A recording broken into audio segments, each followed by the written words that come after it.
Hello, everyone, and welcome back to another episode of No Buts About It. It is snowing outside. I am snowed in my dining room in Indiana. Chus is in his basement in Pittsburgh, giving you all the peace signs. Before we get started, though, this is not sponsored. It's just really cool, and I promised the guy I'd give him a little shout out just because I thought it was so cool. Yeah, yeah. Instead, you're like, I'll promise that I'll give him a shout out. So it's almost like you feel obligated instead of And like I talking about how cool completely the. I no, it's cool. I do not I only endorse things I think are cool. And um I completely forgot for a week anyway. So but he also makes cases for football cards. So if you're a football fan, you might have some football cards. I've got a Jamar Chase case with all my Jamar Chase cards. It But what is I the Jamar case. It is. But what I thought was his coolest item is he makes these personalized keychains. I'll get that right up there on the camera. And some of you might have noticed we got the new No Buts About It logo we've been slowly revealing. And it actually, he 3D prints a QR code. This goes to our link tree. So it's a quick little marketing thing. And I've actually used it. There have been a few people at like when I'm getting my hair cut and they're like, hey, how's the podcast going? And they're like, oh yeah, I'll go subscribe. And I'm like, whip this baby out, go right there. You can subscribe to everything right away. So I'll put a little link to his uh, shop, his store, so you guys can contact him, get your own stuff. Like I mentioned, not sponsored, but tell him that you heard about it from us, because then maybe we can get sponsored. See, it all goes back, right? We got to get Chus out of his basement in Pittsburgh. That's our new. Yeah, I'm trapped down here. Actually, it's not even snowing here or anything like that currently. Um, yeah, I don't expect it to snow. It's supposed to get really windy though. We're supposed to get those winds that apparently Buffalo's supposed to be getting as well. Okay. So, but not snowed in. Josh does not have to work tonight, but I do. That is true. So lucky for him, and may or may not be lucky for me. But we're here now to talk some sports. We are. But before we talk sports, Jordan Battle, final game of the year against the Cleveland Browns. I was like feeling it. I was feeling it for the week before, and it didn't happen. And this week, I was like, you better get that in your cart. Better be ready to buy it. And it wasn't a pick six, so he doesn't have to buy a jersey. But very early in the game, Jordan Battle did get that interception. So, Chus, you have to buy a Jordan Battle Bengals t-shirt. How do you feel, first of all, and have you started this process yet? Well, it was kind of funny. I was watching a football game. I don't remember. It probably was not the Steelers because I don't believe the Steelers played at that point. Because you guys played on Sunday, correct? Mm-hmm. And then we played on Saturday. Yeah, you played Saturday. Yeah, Saturday. Yeah, I'm getting all screwed up because my main focus has been on Wild Card Weekend. I haven't really been focusing too much on we'll get the there. games in the past. So, but nonetheless, I was there watching one of the games, and I told my dad, who's been on the show before, big fan of the show as well. I told him, Shout I was out like, Thomas. yeah, shout out to Thomas. We were talking like right as one of the other games were beginning. I think, and I was like, today's the last day for the bet. Let's just hope that Jordan Battle doesn't get an interception. And he was like, oh yeah, today's the last day. And I was like, yeah, so we'll see what happens because the Bengals aren't making playoffs, so they can't obviously make it into playoffs and still have that roll over into however many games that the Bengals could possibly be playing and getting more chances.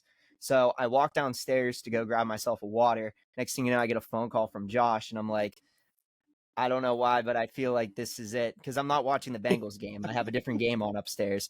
And I go in and I answer the phone, and sure enough, Jordan Battle did in fact get an interception. And I was just a little disappointed because I had jinxed myself. And that was really it. I mean, I'm not upset about getting the shirt necessarily. I don't know how often I'll wear the shirt just because I'm not a Bengals fan. And sometimes I wonder how much I dislike the Bengals more being on the show with Josh. And but I'll still own it. I'll probably wear it a couple of times, maybe on the show and whatnot. But yeah, I mean, I'm repping the player, not necessarily the team. But But yeah, it's a T-shirt. I had a feeling I wasn't going to get the jersey.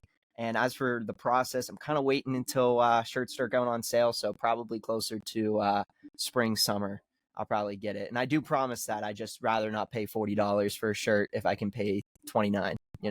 Fair enough. So, And but I will get it. I will. And that is a promise. I had to go to the bathroom at the beginning of the game, and I walked into the room as he caught the interception. I was like, I'm pretty sure that's Jordan. And then it was on the sideline, so I was like, if this is out of bounds, I'm gonna cry. And I was like yelling at the TV. My dad's like, this is good. I was like, no, he needs to turn. And as soon as I saw that number 27, I was like, oh, I'm calling Chus. Yeah. I was so confused. And I was like, this is one of the greatest moments of my life right now. Yeah, I don't know how to, I mean, I'm glad because Jordan Battle deserves it. Once again, no matter where he plays, I mean, obviously I wouldn't want him to play in Cincinnati just because it's the rival, but it's just like Kyle Hamilton. I didn't want Kyle Hamilton to go to Baltimore, but I'm still a big supporter of Jordan Battle. I think he's a great safety for you guys, and I think he's going to continue to be a great safety for you guys for the next multiple years.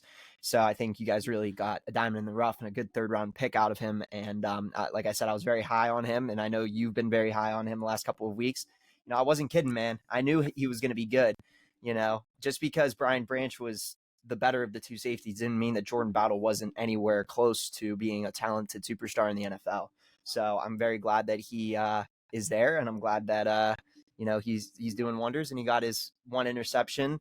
Could have been cooler to get multiple over the season, but hey, you know what? One's better than none, and roll into next season.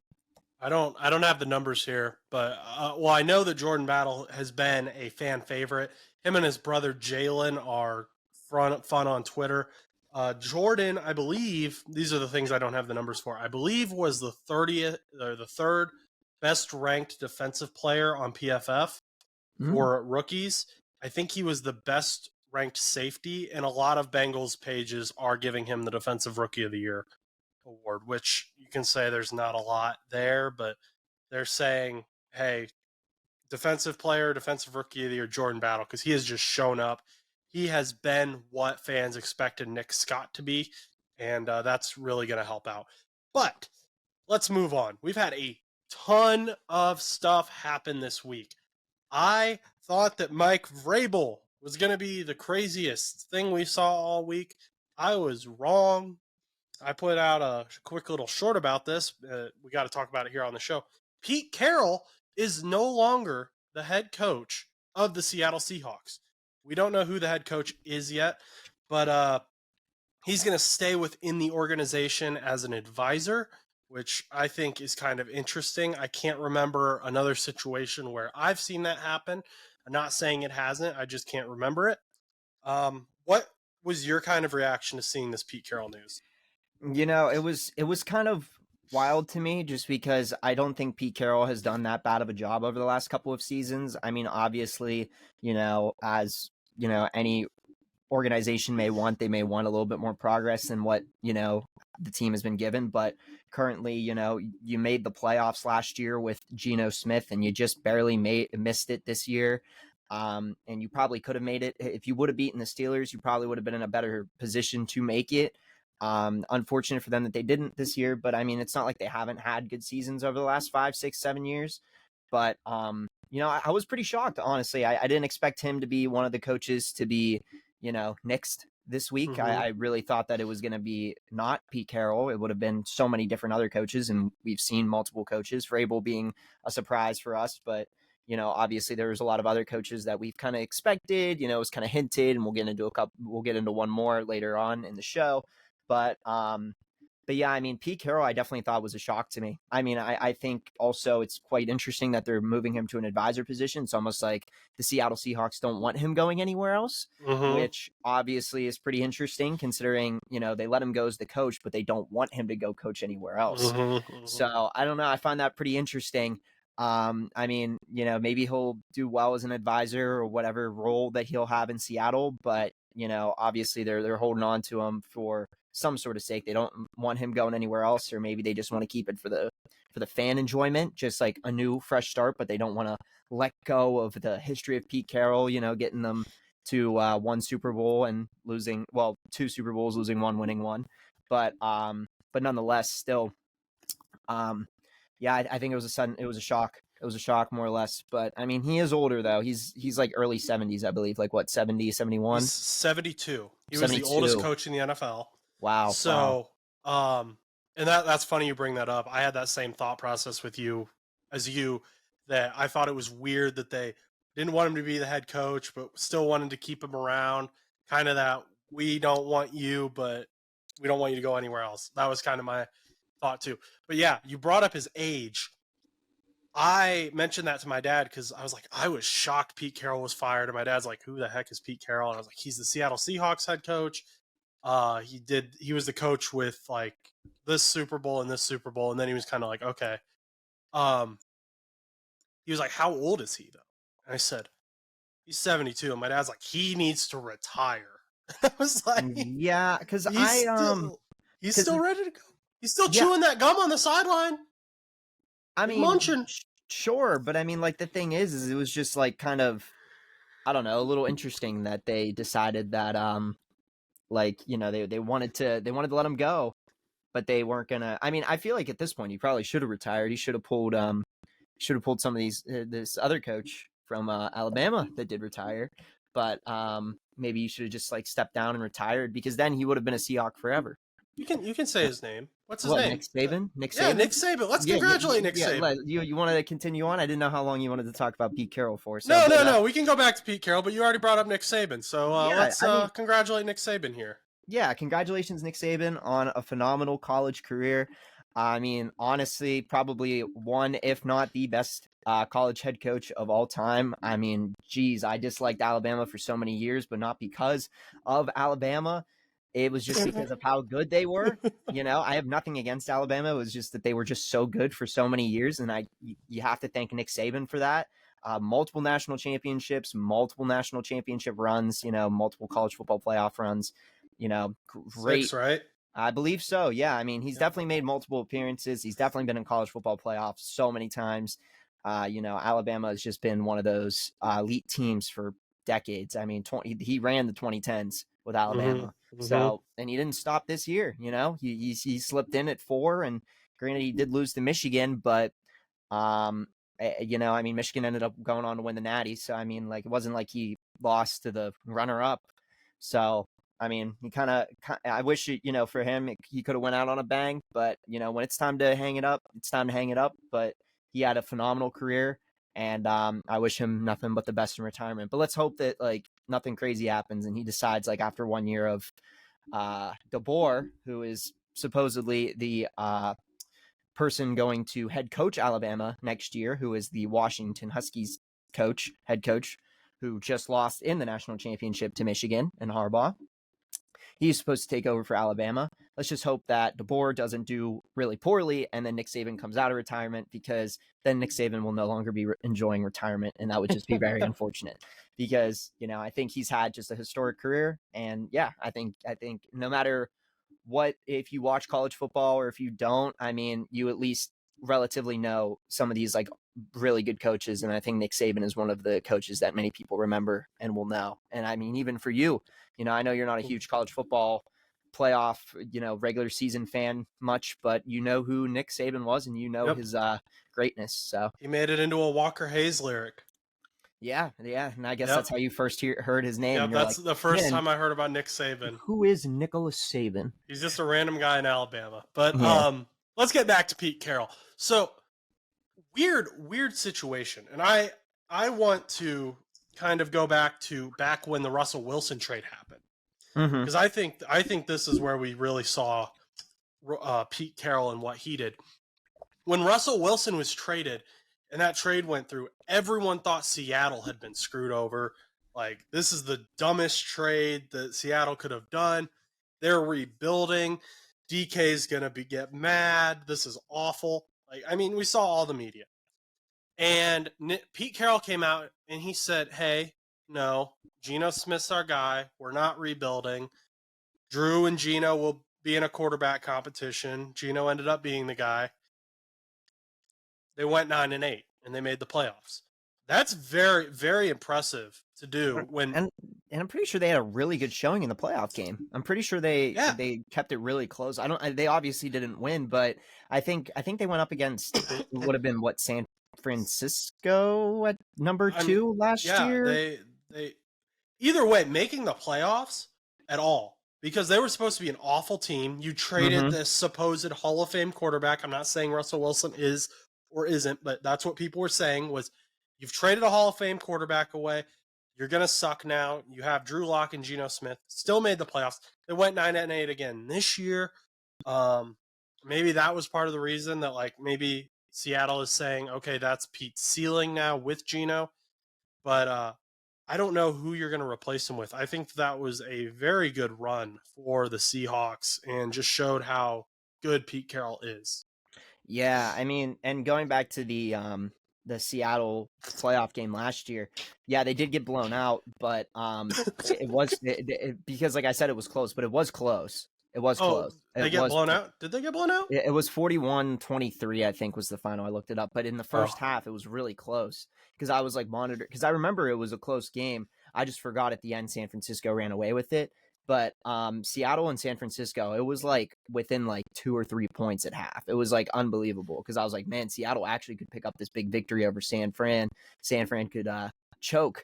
And sure enough, San Francisco did not. But Seattle did keep it pretty close, which was pretty shocking. So, I mean, going under the circumstances, going into, San Francisco, Levi Stadium, and hoping for the best. And sure enough, doing well in the first half, kind of let San Francisco run away with it in the second half. But yeah, it really does show that, that team, did have a lot of good in them, even it being 9-8 and with Geno Smith. Who do you think could replace him? Do you have any idea or? That I don't know because I mean, there are coaches that could, like right now. I mean, there are plenty of NFL coaches that have just gotten fired. But obviously, if the Seahawks want to bring somebody from within, maybe like one of their linebackers coaches, maybe one of their coordinators they want to promote, they could always do that. I don't really know. I mean, obviously, we kind of have an indication of what's going on and with some of these teams, obviously already kind of having rumors and whatnot. But I haven't really heard much about Seattle or what the direction of coaching will be without Pete Carroll. But yeah, it'll be interesting. I don't really know. I mean, at this point, I thought Vrabel could have went to New England, but maybe Vrabel ends up in like Seattle or something like that. But obviously, anything's possible. Yeah. So, looking at Seattle, you're gonna have to, I think, bring in someone who can get it done, especially because you're keeping Pete Carroll in the building. You're keeping him as an advisor because I think if you bring in someone new who doesn't have a resume as a head coach, then players are going to start going back to, well, what about Pete? Pete's still here. Can we go? What does Pete think about this? They're going to go and ask him questions.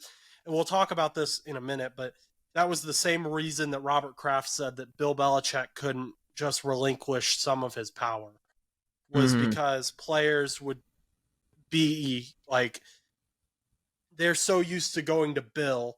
The coaching assistants are so used to going to Bill that you can't have him in the building still. You're still going to have Pete Carroll in the building. It's got to be someone who like a Mike Vrabel. I think that now that we know he's not going to New England, that's got to be a guy. There's one or two other guys maybe that could become available here. They're not yet, and we'll talk about that a little bit later as well. But I think Vrabel is definitely, of the guys who are free right now, he's the leading candidate, I would say. Yeah, I mean, it's definitely possible. I don't see like a Rivera going over to Seattle.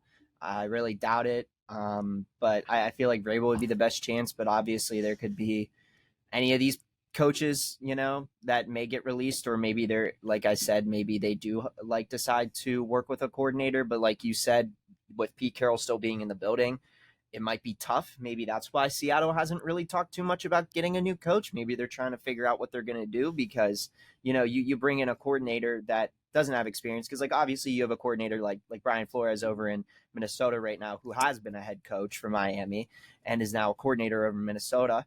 But but like for him, it's like, oh yeah, he already has head coaching experience. Well, not all coordinators have head coaching experience. So you bring in, like, you could say like the coordinator for freaking, I don't know, we could say the Bengals, because you were talking about the one coordinator that has in a lot of coaching talks right now. So like if he ends up being head coach, let's say he doesn't do real good, and obviously you hope for the best for him, but let's say he's not doing real good at first, they're going to go to Pete and be like, yo, or go to the organization and be like, well, what do you think Pete thinks about this? What do you think he thinks should be done differently? Because obviously these guys have been, leaning on Pete for many of years. I mean, no matter if they're young or old or however many years, most of those players, like, DK, Lockett, like some of those players have been around for a decent bit of time. So, I mean, like, or even just a year, like a Zach Charbonnet, like, obviously they're still leaning on him at some point during the season. So they're probably going to be like, man, Pete Carroll, what do you think he's thinking about right now?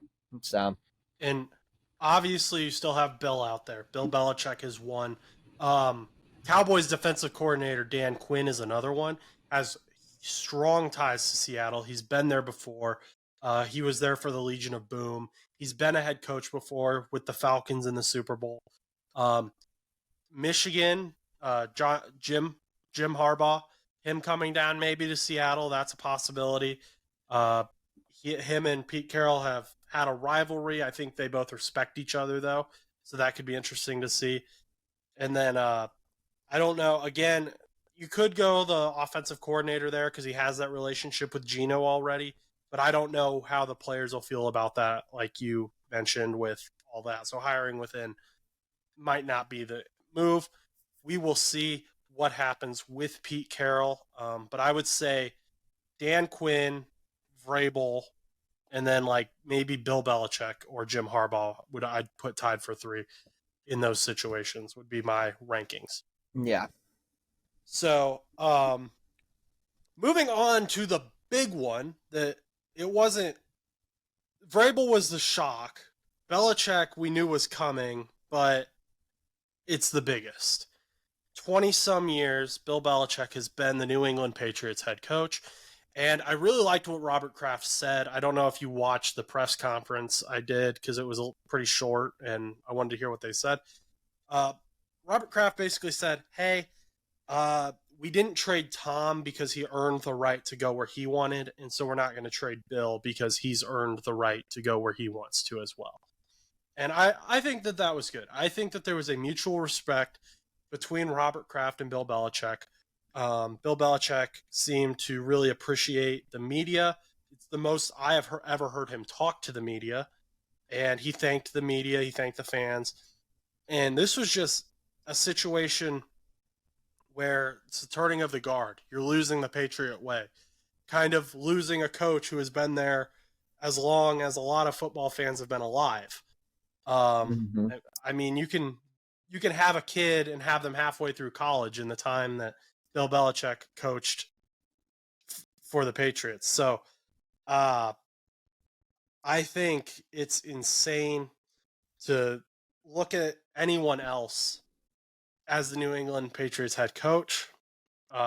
Even in Madden, I don't know if you saw this, but there were a bunch of memes. He never let him use his likeness in the Madden game. So people were like, thank you for your service. And then they had all the different like default coaches pictures. Yeah, I was going to say, I mean, the only thing that really ever got me through trying to think of Bill Belichick never being a New England Patriot was, in fact, Madden, when I would play the Patriots and they would just pan to the random Patriots coach who would have like random glasses and, a ball cap. And you're like, oh, okay, cool.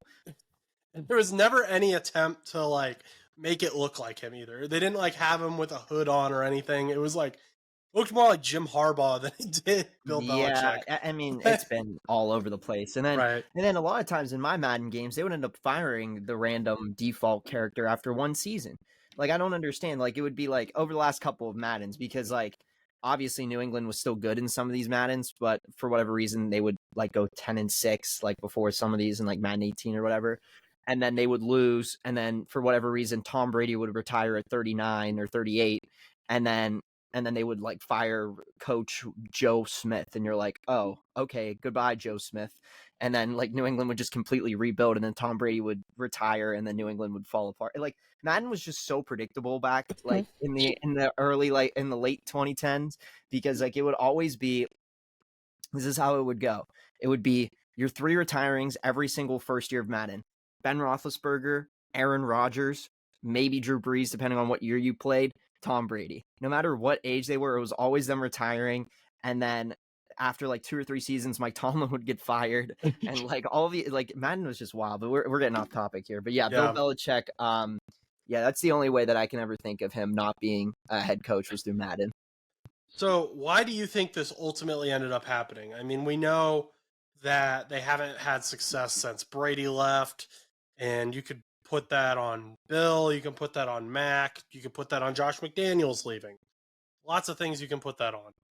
But why do you think this ultimately was the decision? It's tough to say that, but I think just over the year span, the couple of years span, I feel like the New England organization probably, they've been winning for so many years. They've always been in the talks. And over the last couple of years, they really have not been in those talks, because after Tom Brady left, they haven't really been that notable. I mean, they've had seasons where they looked like they could make a run, but then they fall really short. And then obviously this season did not look too hot. They couldn't figure out if Mac Jones was going to be the quarterback or Bailey Zappi, and their defense was good, but like it just wasn't enough because the offense couldn't get going. There's a lot of little bit of missing components there. I don't necessarily believe that it was Bill Belichick's fault completely. I feel like sometimes, the team that you get around you, like sometimes you do get draft picks that aren't that good. They end up being, a little subpar or not to the likings that you want. Like, for example, they expected very highly of Mac Jones, and he just hasn't really delivered that much. Even with Bailey Zappi, I mean, I think he's good, but I don't really think he's shown a whole lot. Maybe that just has to do with the team around him. But nonetheless, I don't know if it was necessarily Bill Belichick, but I think that they just kind of wanted a change. I don't think it's going to fix the problems in New England immediately. I don't think that by bringing in this coach, this new linebacker coach from New England as the head coach, I don't believe that he is going to fix all of the Patriots' problems in one season. And I think they were just kind of looking for a change. Tom Brady left. It was the end of an era there. And I think over a couple of years, they just realized that maybe it's an end of an era with Bill, and maybe it's just time to, move on and just start a fresh page. I mean, we're seeing that happen. I mean, we saw it happen in Seattle. Now we're seeing it in New England. It's not necessarily they think they're a bad coach, but they just kind of want, fresh blood in there with some younger guys and whatnot. Wait, you're saying that we can say a guy is a good coach while also saying a team needs to move on from him? Yeah, sure. Oh my gosh, that's like insane. You would never say that about like Mike Tomlin or something, right? Sure, yeah. Yeah, I mean, yeah, because I mean, like that. I mean, a team can still wait. What did you repeat? What you just said? I was making fun of the fact that we said very clearly that we think Mike Tomlin is a good head coach. Oh, did you just multiple times? Yeah, but said that the message is stale in Pittsburgh. Okay, because it turned into something completely different in the comment section.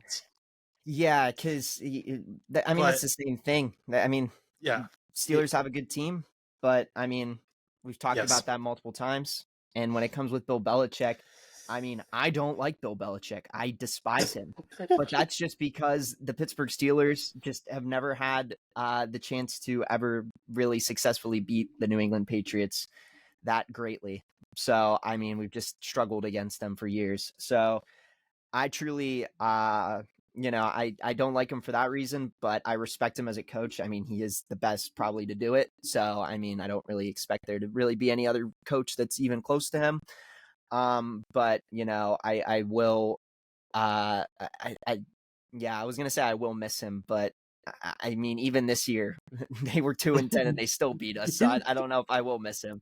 I hope he does go somewhere else though, and does get that, those most season wins. as a head coach, though. I think that's what he should do before he retires, and I'm sure some team out there will pick him up. So, okay, let's talk about that. Let's look at this. If you're Bill Belichick, where would you want to go? And then if you are a team, would you want Bill Belichick? Which teams do you think are going to want him the most? The Commanders have already, according to Jordan Schultz, said they don't want him. And that could be because they're assuming he wants to be a GM. They just hired their GM today, Adam Peters, who is the assistant GM for the 49ers. He's now with the Commanders. Do you let Bill Belichick continue to be a GM? There were questions about whether he was a good GM in New England. Where do you think he ends up? I mean, it kind of depends. I mean, obviously he's been in like Massachusetts for years, probably. He's probably lived over there for, 20 some years now at this point. And I think that it's going to probably be hard to like move maybe to the West Coast. Like you're moving from one coast to like Seattle. I mean, I don't necessarily think he could, move down over that far. Cause like I said, that's like all the way over there. You're moving your entire life on one coast. I mean, even Tom Brady stayed on the East Coast, kind of, right? Yeah. Yes. Gulf of Mexico, because he was Florida is the East Coast, though. Yeah, so same time zone. Yes, same time zone. So like he stayed in the East Coast. He just moved south to the warmer weather, and just played down in Tampa for various different reasons that we don't really need to get into at this moment. But I thought Washington would be a good spot for him, just because he wouldn't be moving that far. But I mean, what teams really need coaches over in the East Coast where he doesn't have to move too far? Because in a scenario, he might have to move over towards the West, because he might not have a choice if he wants to complete that goal of getting the most wins. And maybe he won't be the GM. Maybe he's just okay with being the head coach. I mean, in New England, they let him be, a GM as well, but maybe they're just going to, be like, hey, listen, we respect your game and we're just going to let you be coach.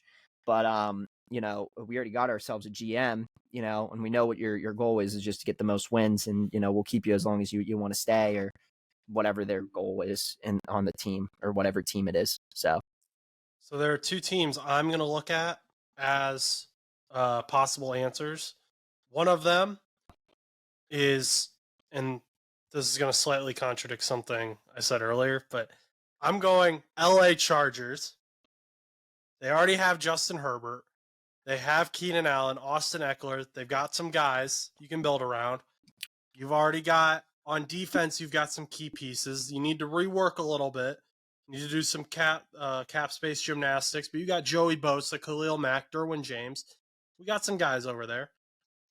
And I think you can get something done, especially if his goal is to just hit that win record and he wants to do a win now type thing. That's a good team. If you want a different team that maybe needs a little bit of help but still has some talent, sticking with the East Coast, Atlanta. We got Drake London, who's great. He just doesn't always get targets. Kyle Pitts is blocking for Jonnu Smith and Cordell Patterson for some reason. That doesn't make sense. He's like 4th overall pick. Why is he blocking? Got Bijan.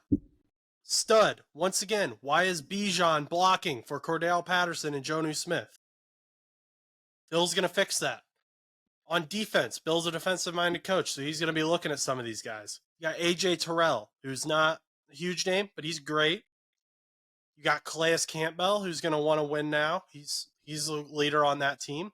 You got Jesse Bates, my boy, who was one of the best safeties this year, just got named to the second All-Pro team. I believe he's a Pro Bowler as well. So you got some guys you can build around on both sides of the ball in Atlanta. You got some young guys on the offense you can work with as well. Josh McDaniels may follow him now that he's out as a head coach. We'll see what happens. But those are my two teams that I'd be looking at if I am a fan. I don't think he goes to Carolina. I think Carolina needs too much of a rebuild, and he's going to want to win now and maybe get that Super Bowl. Because someone told me, like, hey, if he's willing to, like, stick around for 5 some years, then maybe. But he's going to be 76 then. And yeah, at that point, it's not even worth it. I mean, that's the point. Like, I think Atlanta probably has on the East Coast side, I feel like they have a lot of potential to be really good. I really think that their main struggle right now is trying to figure out like who their big quarterback is going to be, because, obviously Desmond Ridder has not been the most prestigious quarterback. And I really think that they might need to work on some aspects of that, maybe the quarterback, but I think they have all the other weapons. I mean, they finished 7-10, so it's not like they finished horribly, but definitely could have been a lot better. And I think maybe Bill Belichick could get them to like easily like 8-9, probably, or maybe even 9-8, depending on what their quarterback situation looks like. Maybe if he can revamp the team, I mean, or maybe they'll surprise and pull a Houston. Maybe a good draft will just put them into a really good spot. I mean, it's crazy how 3 years it can take to rebuild a team. It's crazy how you can in fact rebuild a team in 3 years. You can. Yeah, It's possible. It is possible. So, and they are in fact in the playoffs. So I got 3 bingos on that video, by the way, in that comment section. But I just think Atlanta is one quarterback away. They have a decent draft pick. There's rumors Justin Fields is going to go there if he gets traded. So wow. Atlanta's warm. They're in an easy division. You can easily make the playoffs, get some easy wins. Do you remember when that team, or the South used to be like the powerhouse of the NFC? You remember those days where it was Carolina, New Orleans, and freaking Atlanta all at the top with Drew Brees, Matt Ryan, and Cam Newton for a couple of years. Oh man, and then Tampa Bay was always just at the bottom. Imagine if Brady had gone a little bit earlier, though. If you had had that division would have been unbelievable. If you would have had Brady, Brees, Ryan, and Newton all in the same division. Oh my gosh, that would. I mean, he wouldn't have left, but I mean, if that would have happened any sooner, that could have been unbelievable. If Tom Brady would have screwed up somewhere and just didn't want to play anymore, like in New England, let's say they had lost like two or three Super Bowls, in a row or whatever, and he decided to make his way down to Georgia. I mean, I feel like that would have been insane. Let's talk about. Let's get back not down to Georgia, down to Florida. My bad. Geography's hard. It's okay. I had Atlanta on my mind. Okay, I played trivia crack. I'm very aware of geography. Okay. Jared Mayo, who was the linebackers coach, has been hired as the Patriots' new head coach, and this came as a bit of a shock. A lot of people were saying Vrabel was going to be the guy. He played for New England. They put him in the Ring of Honor. He's a big New England Patriots guy, just got fired. No one suspected Jared Mayo, who I recently learned, and Patriots fans probably already knew this, was the 2008 first-round pick by the New England Patriots. So he's been with the Patriots his entire NFL career. Linebackers coach, straight to head coach. I think this is a bold move. I don't know about this. What do you think? With Mayo going in? I do think it's a little bold. But it looks like Patriots fans seem kind of excited for it. I mean, I wouldn't say the entire fan base is okay with it, but I was reading some comments and some responses to different posts and saying that, hey, you know what? Give it a chance. This might actually be really good. This guy's solid. I mean, obviously, we've only seen him as a linebackers coach. He hasn't been coordinating or anything like that in New England, so we don't really know too much about what his skill set will look like as a head coach. But I don't know. I mean, they seem very some of the Patriots fans seem pretty excited about it. Like I said, I'd be unsure about it because obviously he doesn't have like a lot of experience. He's just jumping from a positions coach to a head coach. And I don't know too much about this guy just because, like, I don't know if he's coordinated before or if this has been his only gig or what he's really done in his past. But if that's the case, and he's head coach, I mean, they're hiring within, which may or may not be a mistake. It doesn't always help in Pittsburgh from like our standpoint. I mean, we've hired like Matt Canada from within. We've hired a lot of not so great coordinators from within. Mike Tomlin was not hired from within, but like we've had our struggles with it. So moving to a head coach might be a little problematic, but he definitely has room to surprise. And I think a lot of people that are expecting him not to do well, a lot of people will go in with low expectations. And if he brings the team to, 7-10 or, something like that, people are going to be like, oh shoot, this guy might actually be pretty okay. And then we roll from there and we see how it goes. Yeah. So I wouldn't jump the gun here too yet, Joshua. I don't think Okay. he's going to be that bad. I think he'll be okay. No jumping? No jumping the gun here. Okay. No jumping the gun here. Like I said, I give him, I give him like 2 years tops, and then we'll see how he does. I give him the 2 to 3 year rule, like I do all head coaches. But end of the Billy B era in New England, beginning of the Mayo era. So are they gonna change Gillette Stadium in a couple of years to be like, if Mayo ends up being good, are they gonna get something with like Mayo or something like a Mayo? They better. Promotion? The Better Mayo get like a Stadium. Hellman's. Yeah, Hellman's Stadium. Yeah. Hellman's Mayo Stadium for Coach Mayo. That'd be a marketing miss if they don't. Yeah, I don't know. I think Gillette Stadium is signed until 2036. They need to trade for Will Levis. Why? The Mayo man. He puts mayo in his coffee. He already has a deal with Hellman's. It's perfect. I've got. Okay, my gosh! Hire me as the marketing. Okay, well, unfortunately, that's not going to happen because Tennessee wants Will Levis. Unless Tennessee goes out and drafts yet another quarterback, which I guess isn't impossible at this point in time since Ryan Tannehill's walking, I don't really see Will Levis being moved. I could see Malik being moved, but I mean, shoot, dude. I mean, like without Tannehill, they'll have Levis and Willis, and then they'll have to, or not Levis and, or yeah. Oh my gosh. They'll have Malik and Will Levis. I'm just so screwed up right this second. And then they might have to draft another quarterback, maybe. And I fixed officiating I fixed officiating last week. I'm fixing New England's marketing problems this week. What can't I do? It's just screwing me up with Malik Willis and Will Levis. It's just the Mayo man. It's just confusing the crap out of me. I don't like that. They need to get rid of one of them because my goodness, it's screwing me up and I'm saying it. It's okay. Well, let's real quick before we get into the wild card playoffs here. It is being reported that one of the teams wants Bill Belichick, but their coach has not yet been fired.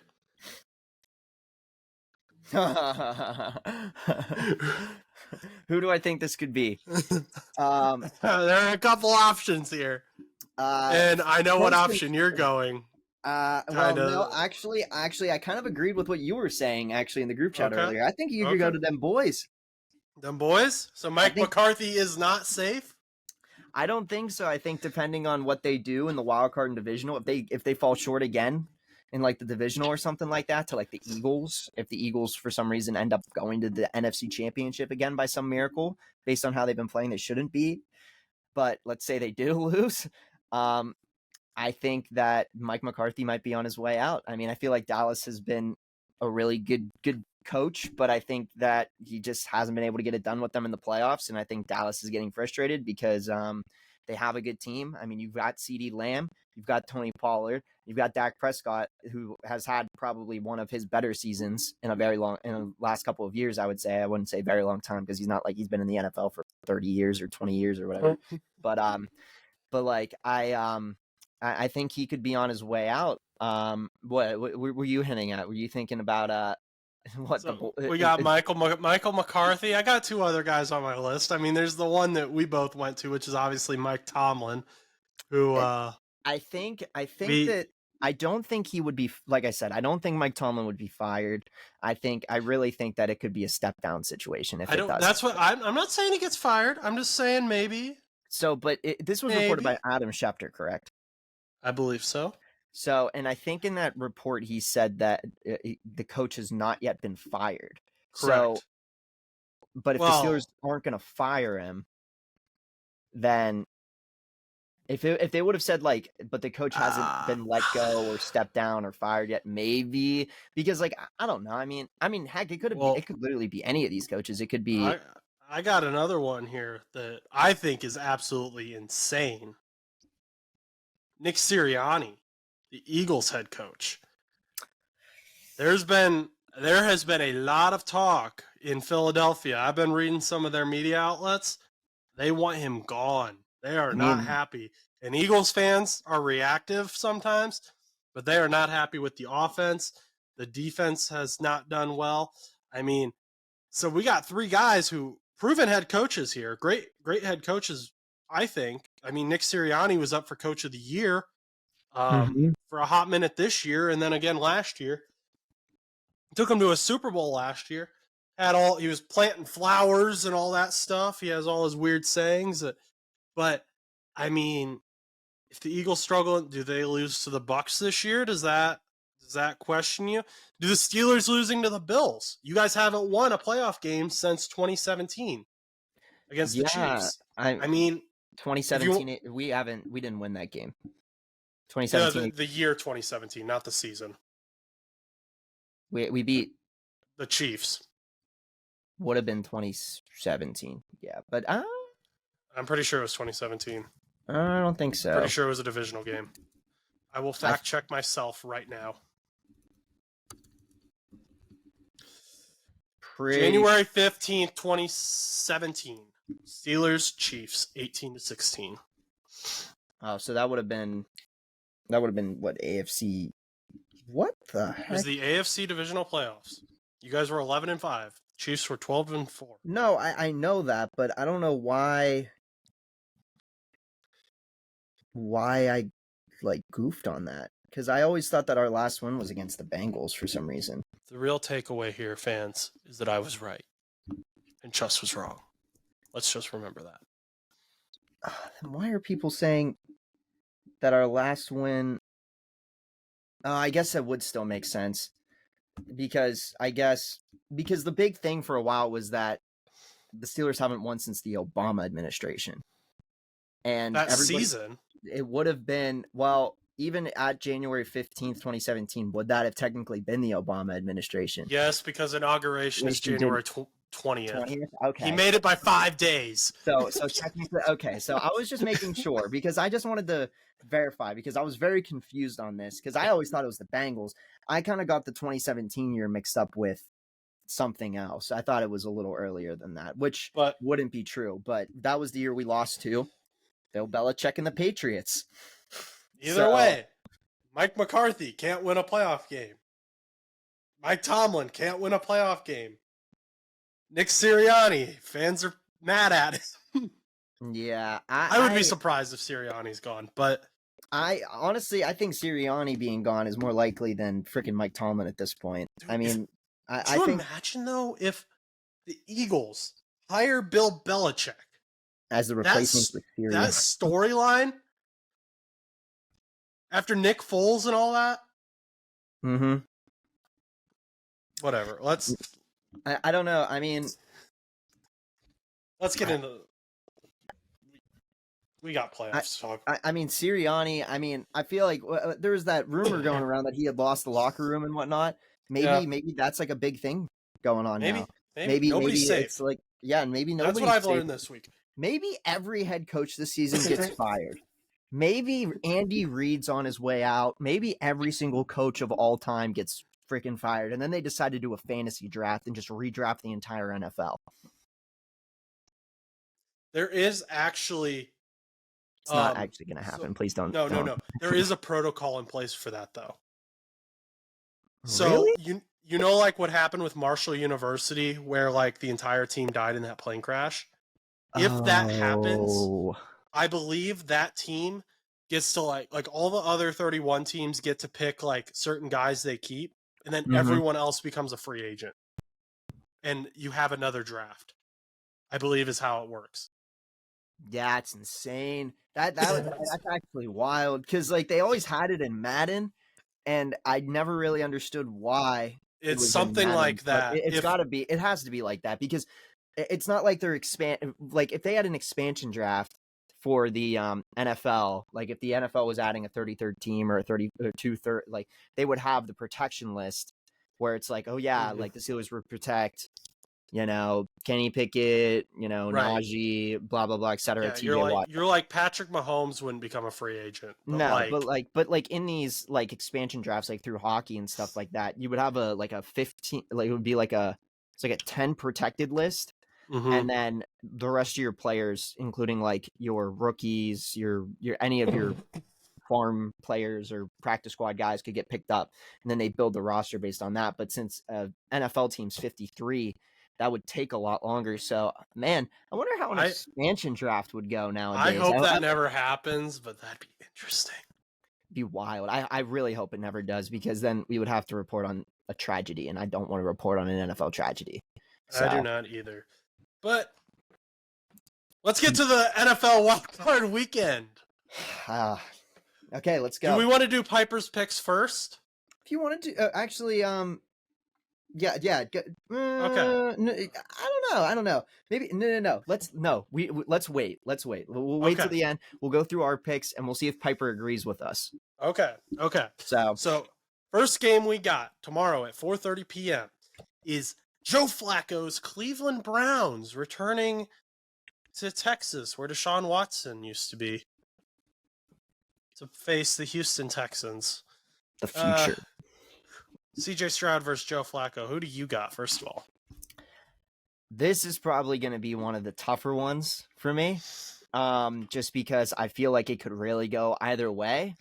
I think Cleveland has been really dominant on defense, but I think Houston has been showing a lot of passion and grit over the last couple of weeks and throughout this season. And I really think that Houston really wants to win, but I also think Cleveland also really wants to win. So, I mean, Cleveland has, been like, when was the last time they were in the playoffs in 2020? And then, because they beat us, and then they haven't really done much since because of the Watson scandals and the injuries and different things like that. Maybe you don't get rid of Baker Mayfield. Either way, nonetheless, they're in now. They're playing Houston in Houston. It's a tough one. It's a really tough one for me. I feel like this might be one of the harder ones to pick. I'm going to go, and I'm going to throw in Houston. I really think Cleveland's a great team, and I really think that there is a possibility they could beat Houston on Sunday. Sunday, right? Sunday. No, tomorrow. Tomorrow. Oh, shoot. Tomorrow. I don't know the schedule that well. Tomorrow. There's a good chance that they win. However, I don't know. I'm feeling very passionate about Houston for some reason. I feel like it's gonna be a wild run for Houston. I think they're gonna pick up that win. I am also gonna go Houston. Denzel Ward hurt himself in practice. I think he's still gonna play, but definitely might be losing a step. Myles Garrett has been playing injured. They are the first ever NFL team since the 1970 merger to the Browns are, to make it in the playoffs without a starting right tackle, left tackle, quarterback, or running back. So I think their magic's going to run out, and CJ Stroud and his boys are going to get it done. We'll see what happens, though. Next game is one of the coldest in NFL history. We're talking like -30 wind chill. Freezing cold here. Miami Dolphins versus the Kansas City Chiefs in Kansas City right now. They haven't moved it yet.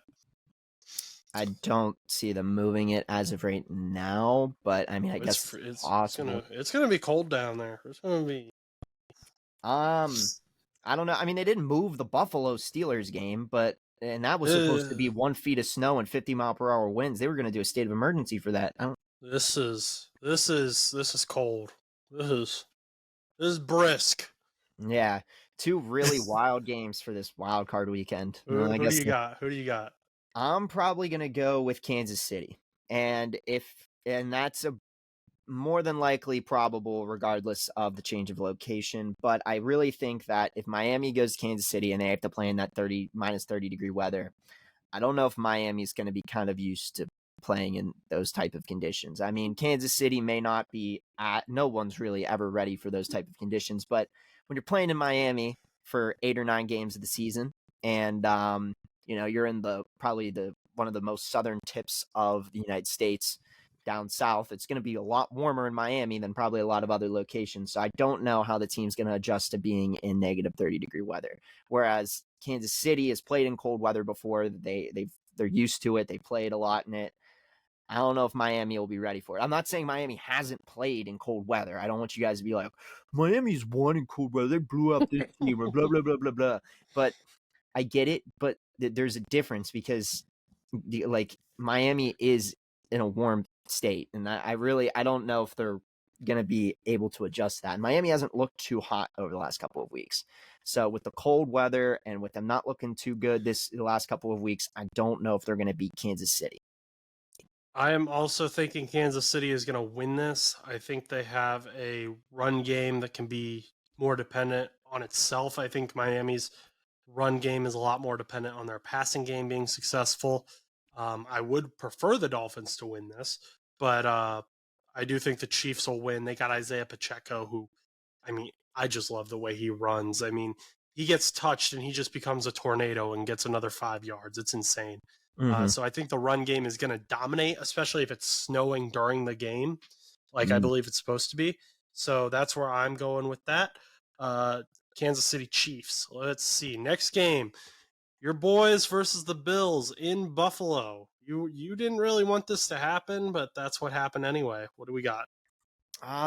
The problem with the reason I didn't really want it to be Buffalo. I thought that we can handle Kansas City, but I really think that nonetheless, I think we can handle probably Buffalo. I think the only problem that I have is the game is going to be shit.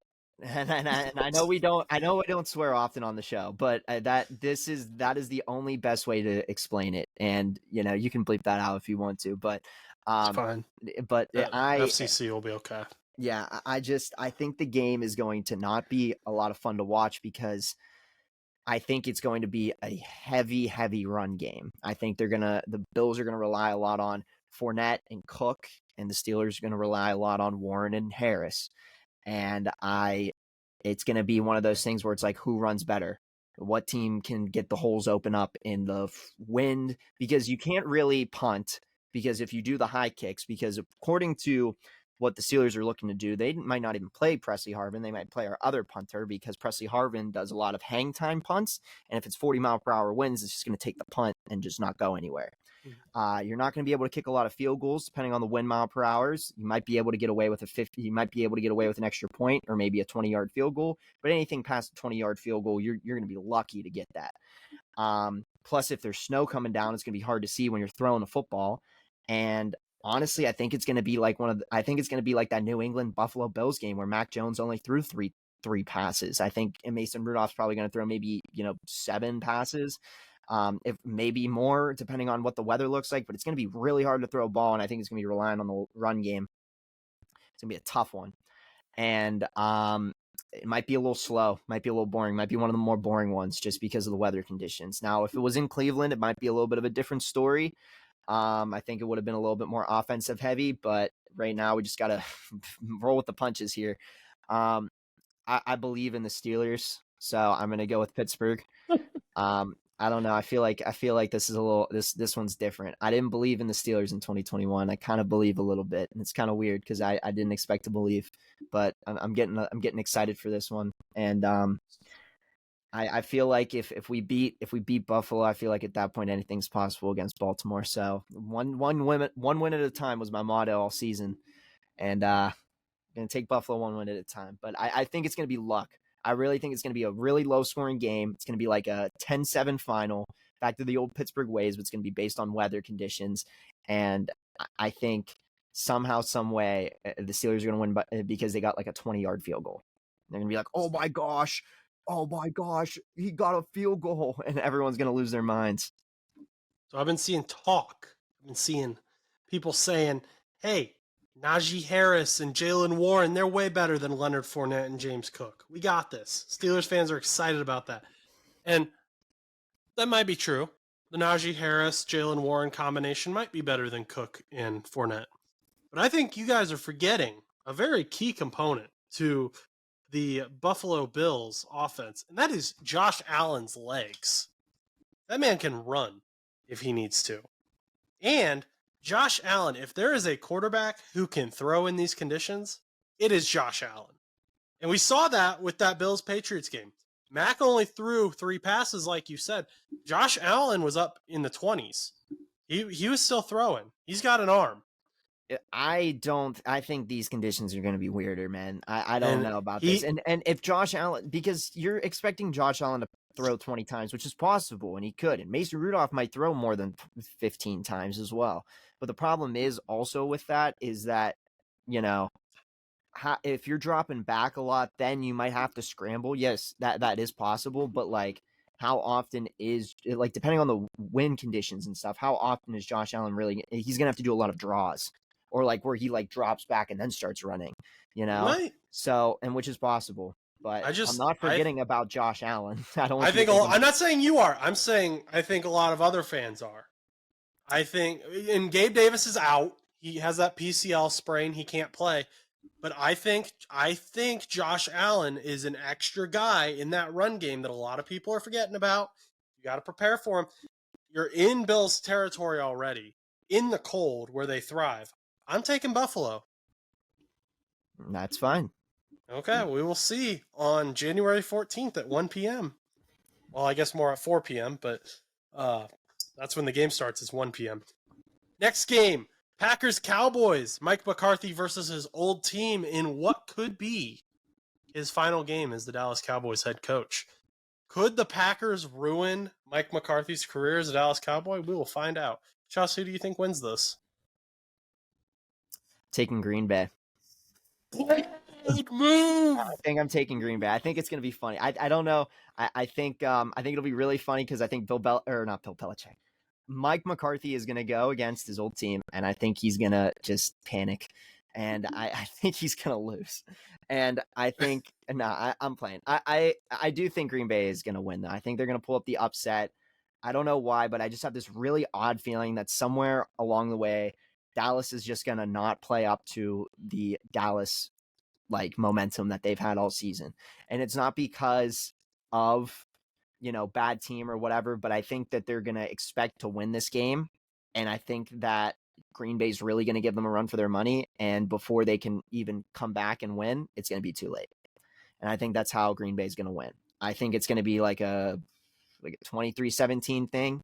Dallas is going to go up for a comeback. You know, they score the touchdown and then kick the extra point, they win. And then they just fall just a little bit short. Now, obviously, it could flip. And it could be Green Bay chasing and then them falling a little bit short. But I don't really, for me personally, I nothing against the Cowboys, but just based on recent trends, I can't really see them going past the divisional round. So, well, this is the wild card round, so yeah. So, but if they were to win the wild card round, I don't see them going past that. But nonetheless, we're gonna roll with Green Bay here. I think both 2 seeds get upsetted. I'm taking the Cowboys. They're in Jerry World. They have been a different team when they're at home. They've been insane when they're at home. Dak has been playing MVP level football. CeeDee Lamb has been playing phenomenal. People haven't been paying attention, but he's been playing great. Stephon Gilmore is playing. That defense is wild. Micah Parsons is great. Mike McCarthy needs this win because he doesn't know if Bill Belichick's coming. Bill Belichick's right around the corner.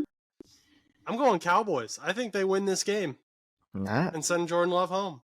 Because there is only one quarterback in 2020 worth a damn, and his name is Joseph Lee Burrow. Oh, shut up. I said what I said.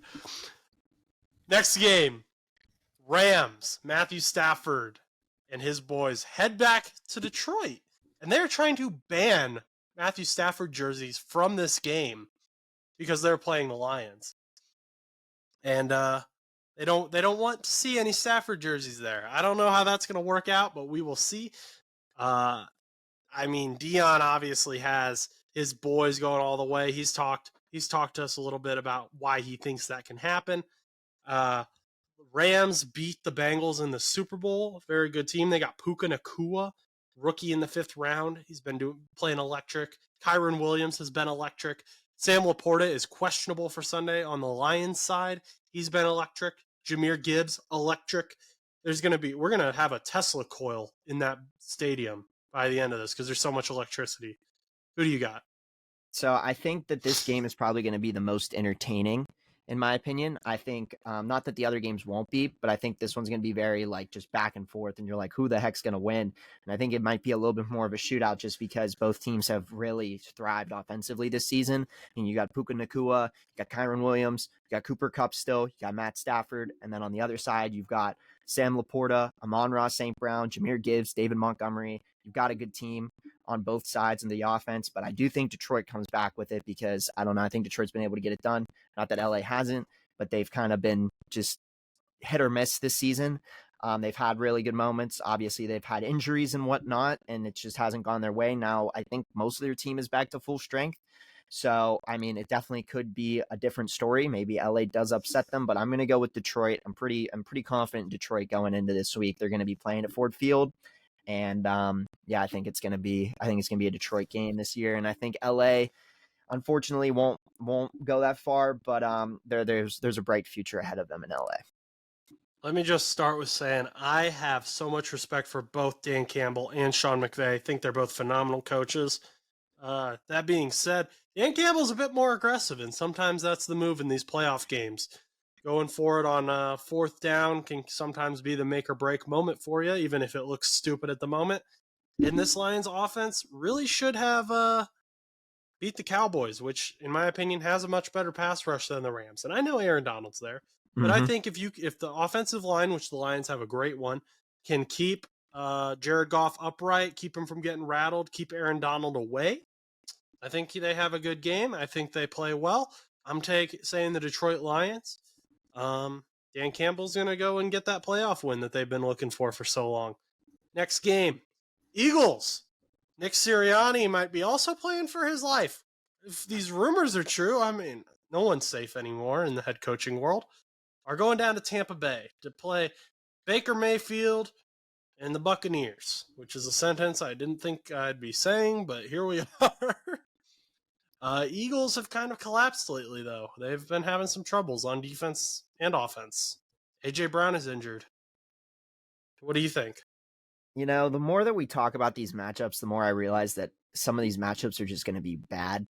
Like I said, I think the Kansas City Miami game is not going to be that fun because it's going to be freezing. I don't think Buffalo Pittsburgh is going to be that fun because it's going to be terrible conditions. And a third game that I don't think is going to be that fun is this game. I don't think Tampa Bay is necessarily worthy of this playoff spot, but they made it. Listen, come on, bro. You're really telling me that Tampa Bay is on the same level as a lot of these teams in the playoffs right now? Nothing against Tampa Bay, but they literally all they had to do was if they would have lost to Carolina, which they beat 9-0, by the way, if they would have beaten them, or if they would have lost to Carolina, New Orleans would have been in the playoffs. So this would be a whole different story right now.